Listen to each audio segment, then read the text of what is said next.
Real Country 1430 AM and 107.3 FM WRDN. Brian Winnikins from the NAFB convention.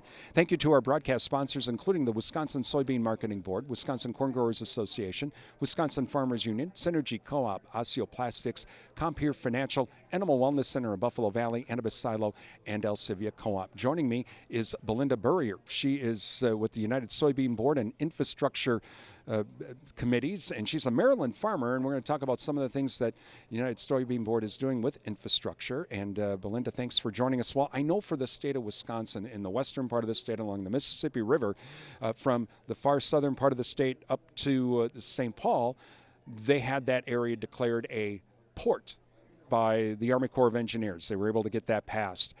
For infrastructure, it's going to be a big, important thing for us and soybean growers in western Wisconsin, but how important is that river all the way down to the Gulf for us in western Wisconsin? Well, we're so glad that we could get that river deepening, and that has increased the amount of soybeans that can travel up and down the river, all the fertilizer that is helping all the farmers increase their productivity. This is a huge move, and the marketing is so valuable to the U.S. farmer and being able to ship that quality product out. And a lot of this river deepening was with help from the United Soybean Board, but it's helping all farmers, isn't it? It sure is helping all farmers, and we all feel the benefits of the river deepening. Even if we don't use the river, it helps all marketing across the United States.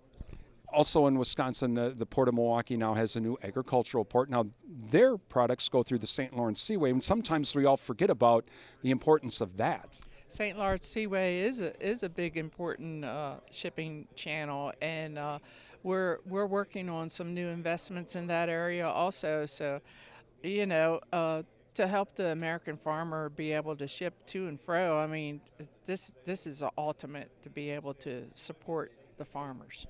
These investments, not only in the St. Lawrence Seaway, but also on the Mississippi River.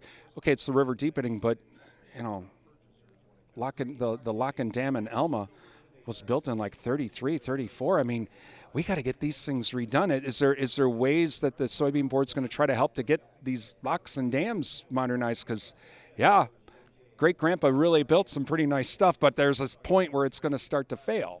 Yeah, America is definitely aging on the infrastructure, and we have investments with the Lock and Dam number 25. We have invested in the upgrades on that. So it's like the environmental impacts and the planning. That's the kind of thing that the United Soybean Board does to help out on new investments. What about railroads? Is the Soybean Board looking at, because that can, there's a lot of soybeans, North Dakota, South Dakota, Minnesota, even western Wisconsin, that might go rail to the Pacific Northwest. Exactly. So, yeah, we're working with Rail, River, and Road. So rail falls right into where we need to go. And our newest project that we've just completed is working out at the Port of Grays. So all the soybeans, all commodities shipping out towards the Pacific Northwest, we have a direct route to go out to Southeast Asia and points beyond. So that is a vital piece of a puzzle. Are those ports on the course on both coasts in need of, and even the Gulf Coast, are they in need of some serious upgrades? Yes, they are. And so, for instance, the one on the west coast of Port of Grays, the increase of the capacity that we've helped invest into has increased the percentage that goes out. I think they can receive 60% more than they were before. So that's a huge increase across the board, and they can support a lot of the Midwest farmers. And so as 2024 comes along, we'll see more of this coming from Soybean Board? The Soybean Board has many investments that they want to go with. We have great partners that want to work with us, and it seems like when the Soybean Board wants to invest in something, we get the ear of other people, and we can go ahead and get great partnerships to support us. That is Belinda Burrier. She's a Maryland farmer. She helps out with some of the infrastructure projects on the United Soybean Board. We're at the NAFB convention. I'm Brian Winnikins on WRDN.